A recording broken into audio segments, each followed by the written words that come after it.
UT test में pray करती थी प्लीज भगवान जी पास करा देना, हाफ ईयरली में पक्का पढ़ूंगी।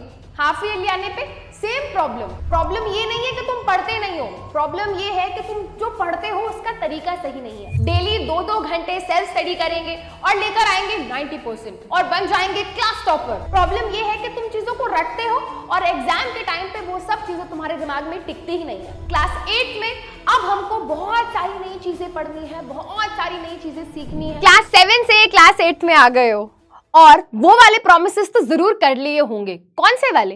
अरे वही वाले, साल के स्टार्टिंग से पढ़ेंगे, class work, homework, notebook work सब कंप्लीट रखेंगे, डेली 2-2 घंटे सेल्फ स्टडी करेंगे और लेकर आएंगे 90%, 95% मार्क्स और बन जाएंगे क्लास टॉपर। हाँ मैम, आपको कैसे पता?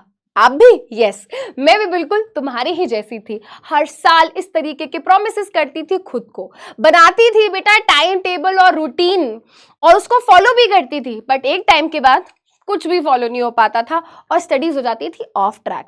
और फिर क्या, पीरियोडिक टेस्ट, यूटी टेस्ट में प्रे करती थी प्लीज भगवान जी पास करा देना, हाफ ईयरली में पक्का पढ़ूंगी। हाफ ईयरली आने पे सेम प्रॉब्लम और फिर से प्रे करती थी प्लीज भगवान जी पास करा देना और ऐसे करते करते पूरा साल खत्म हो जाता था।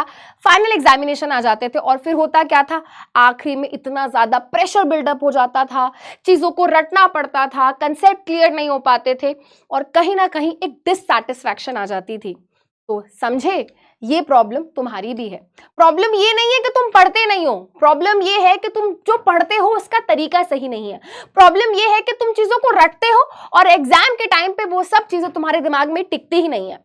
तो ये सारी प्रॉब्लम मैं सॉल्व करने आ रही हूं उमंग 2027 बैच में तुम्हारी साइंस की टीचर की तरह बनके। हाय एवरीवन, मेरा नाम है समृद्धि और इस बारी मैं आपको उमंग 2027 में पढ़ाने वाली हूं साइंस। बट आज बैच की नहीं, आज मैं अपने बारे में बताती हूं कि किस तरीके से बेटा मैंने अपने पढ़ाई के तरीके को बदला और क्लास 8th में मैं अपनी पढ़ाई के रूटीन में अप्रोच में एक बहुत बड़ा चेंज लेकर आई। देखिए बेटा, हर सब्जेक्ट को अप्रोच करने का एक अलग तरीका होता है। मैथ्स को अलग तरीके से पढ़ा जाता है, साइंस को अलग तरीके से पढ़ा जाता है, सोशल साइंस को अलग तरीके से पढ़ा जाता है और लैंग्वेज जैसे कि इंग्लिश है, हिंदी है, उसको पढ़ने का तरीका अलग होता है। तो सबसे पहले हमको ये समझना होगा, अब हम थोड़े से बड़े हो गए हैं, बहुत तो नहीं बट हाँ हम थोड़े से बड़े हो गए हैं। क्लास 8th में अब हमको बहुत सारी नई चीजें पढ़नी है, बहुत सारी नई चीजें सीखनी है और पढ़ने का सीखने का मतलब ये नहीं होता कि हम केवल किताबी चीजों को रट लें और एग्जाम में लिख आएं, क्योंकि अब हमें नए नए कॉन्सेप्ट समझने होंगे।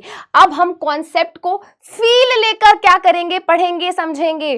और बेटा जिसको कॉन्सेप्ट अच्छे से समझ आता है ना, वो पेपर में अच्छे से उस चीज को लिख कर आता है। जो पेपर में अच्छे से लिख कर आता है उसको अच्छे से मार्क्स भी मिलते हैं। तो सबसे पहले बेटा आप मार्क्स के पीछे भागना बंद करिए, आप भागिए कॉन्सेप्ट डेवलपमेंट के पीछे, आप भागिए कॉन्सेप्ट बिल्डिंग के पीछे।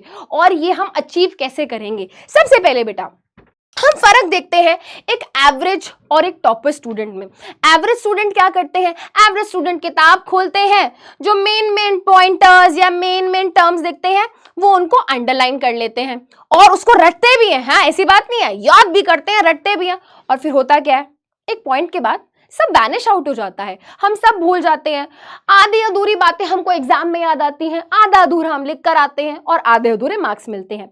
बट जो एक टॉपर बच्चा होता है ना, वो क्या करता है बेटा, वो चीजों को रीड नहीं बेटा, वो चीजों को क्या करता है, लर्न करता है। हमारी आदत क्या है, बस हम किताब देखते हैं और रीड करते चलते हैं। नहीं बेटा, आपको लर्न का मतलब रटना नहीं है बेटा, लर्न का मतलब है समझना। हम चीजों को लर्न कर रहे हैं, हम चीजों को समझेंगे, ठीक है?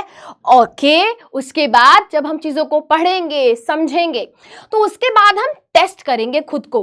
अब खुद को टेस्ट कैसे करना है बेटा? ये वो वाला टेस्ट नहीं जो तुम सोच रहे हो। टेस्ट का मतलब यहां पर है कि हम क्या करेंगे बेटा, क्वेश्चन प्रैक्टिस करेंगे। इसका मतलब ये है कि हम क्वेश्चन प्रैक्टिस करेंगे। जब आप कोई भी कॉन्सेप्ट, कोई भी चैप्टर कंप्लीट करते हैं तो हमको उससे रिलेटेड ढेर सारे क्वेश्चन प्रैक्टिस करने होते हैं, क्योंकि जब हम उस टॉपिक से रिलेटेड, उस चैप्टर से रिलेटेड क्वेश्चन का आंसर कर पा रहे हैं तो हम अपनी नॉलेज को टेस्ट कर रहे हैं कि हमको कितना समझ आया, कितना नहीं समझ आया।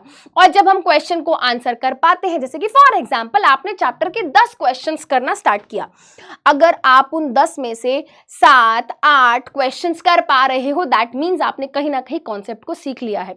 बट फिर भी 2-3 क्वेश्चंस ऐसे हैं जिनको आप ढंग से आंसर नहीं कर पा रहे, दैट मीन्स वहां पर जरूरत है इंप्रूवमेंट की। अब इंप्रूवमेंट हम कैसे करते हैं? इंप्रूवमेंट हम करते हैं बार बार रिविजन करके। तो एक एवरेज और टॉपर स्टूडेंट में सबसे बड़ा डिफरेंस ये होता है कि एक टॉपर स्टूडेंट विश्वास रखता है कंसेप्ट डेवलपमेंट में, वो विश्वास रखता है क्वेश्चन प्रैक्टिस पे, और वो विश्वास रखता है रिवीजन में, जो कहीं ना कहीं बेटा हम सबको पता है हमारी लाइफ में नहीं है। हम इन चीजों को फॉलो नहीं कर रहे हैं। तो क्लास 8 में हमको क्या करना है बेटा? इन सब पॉइंट्स पे फोकस करना है। अब आपको एक सिंपल सी ट्रिक देती हूं, कोई भी चैप्टर, है ना, अगर मैं साइंस की बात करूं तो साइंस का कोई भी चैप्टर जब हम कंप्लीट कर लेते हैं, हमको लगता है हमने पूरा चैप्टर रीड कर लिया है ना, और मैंने एनसीईआरटी के पीछे के क्वेश्चंस भी सॉल्व कर लिए हैं, यानी कि अब मेरा चैप्टर रेडी है। नहीं बेटा, अगर आप किसी भी चैप्टर को कंप्लीट कर लेते हो, मैं तब मानूंगी कि वो चैप्टर कंप्लीट है जब आप उस चैप्टर के बारे में दूसरों को बता पाओ, समझा पाओ। ठीक है, तो आप क्या कर सकते हो, है ना, अगर आप बेटा उस पर्टिकुलर चैप्टर से रिलेटेड कॉन्सेप्ट्स अपने मम्मी को, पापा को, बड़े बहन भाई को, छोटे बहन भाई को बता पा रहे हो, एक्सप्लेन कर पा रहे हो, समझा पा रहे हो बिना अटके, दैट मीन्स आपको वो चैप्टर क्लियर हो गया है। ठीक है, अगर आप उस चैप्टर, उस टॉपिक से रिलेटेड सारे क्वेश्चन का आंसर कर पा रहे हो, दैट मीन्स वो आपको चैप्टर क्लियर हो गया है। और उस चैप्टर में दिए हुए डायग्राम्स, है ना, अगर आप बिना भूले हुए बना पा रहे हो, उनकी सही लेबलिंग कर पा रहे हो, दैट मीन्स वो चैप्टर आपको क्लियर हो गया है। तो ये चैप्टर क्लोजिंग टेक्निक्स आप फॉलो करिए after each and every chapter. अब अगर हम बात करें कंपाउंडिंग इफेक्ट की, ये बहुत इंपॉर्टेंट है बेटा, ये बात आपने जरूर सुनी होगी, consistency is very very important, है ना। ऐसा नहीं करना है क्लास 8 में कि हम आज तो 4 घंटा पढ़े और फिर कल नहीं पढ़े, परसों 2 घंटा पढ़े फिर 6 दिन नहीं पढ़े। ये क्या है बेटा? ये बहुत ही गलत आदत है। आप कंपाउंडिंग इफेक्ट, कंसिस्टेंसी फॉलो करने की कोशिश कीजिए। कम पढ़िए बट रोज पढ़िए। यस, कम पढ़िए बट रोज पढ़िए। फॉर एग्जाम्पल, अगर आप डेली सिर्फ 30 मिनट्स भी साइंस पढ़ रहे हो ना, दैट मीन्स आपने 180 घंटा क्या पढ़ लिया है? साइंस पढ़ लिया है। ठीक है, हम क्या करते हैं? आखिरी में पढ़ेंगे, आखिरी में देखेंगे, और आखिरी मंथ में बेटा हम 30 घंटा भी क्या है ढंग से नहीं दे पाते हैं। Yes, this is true, but yes, this is true. ठीक है, अच्छा, अगर हम मैथमेटिक्स की बात करें, जैसे कि मैंने कहा बेटा, हर सब्जेक्ट को अप्रोच करने का तरीका अलग होता है। मैथमेटिक्स, हाँ, मैथमेटिक्स में बेटा अगर आप डेली 5 क्वेश्चन भी कर रहे हो ना, तो उस लॉजिक, है ना, उस कैलकुलेशन से आप बेटा पूरे साल में 1800 प्लस क्वेश्चंस कर लोगे, and which is more than enough. ठीक है, बट नहीं, हम तो क्या करते हैं, आखिरी के महीने में 200 क्वेश्चन कर भी नहीं कर पाते। ठीक है, तो ये क्या है बेटा? सबसे इंपॉर्टेंट पॉइंट है, विच इज कंसिस्टेंसी। अब अगर आप एक ऐसे स्टूडेंट हो जो इस बारी क्लास 7 से क्लास 8 में आ रहे हो और 8 की पढ़ाई शुरू करने वाले हो, तो बेटा आप सभी के लिए बहुत बड़ी गुड न्यूज है। हम हमारे YouTube चैनल पे, जिसका नाम है PW क्लास 8, उस पर बिल्कुल एक free of cost bridge course लेकर आ रहे हैं आप सभी स्टूडेंट्स के लिए। इसमें हम आपको क्लास 7 के वो सभी इंपॉर्टेंट कॉन्सेप्ट्स पढ़ाएंगे और डिस्कस करेंगे जो क्लास 8 की प्रिपरेशन में आपको हेल्प करेंगे, जिसमें कि आपकी बेटा 1 अप्रैल को, है ना, 1 मार्च लिखा है यहाँ पर।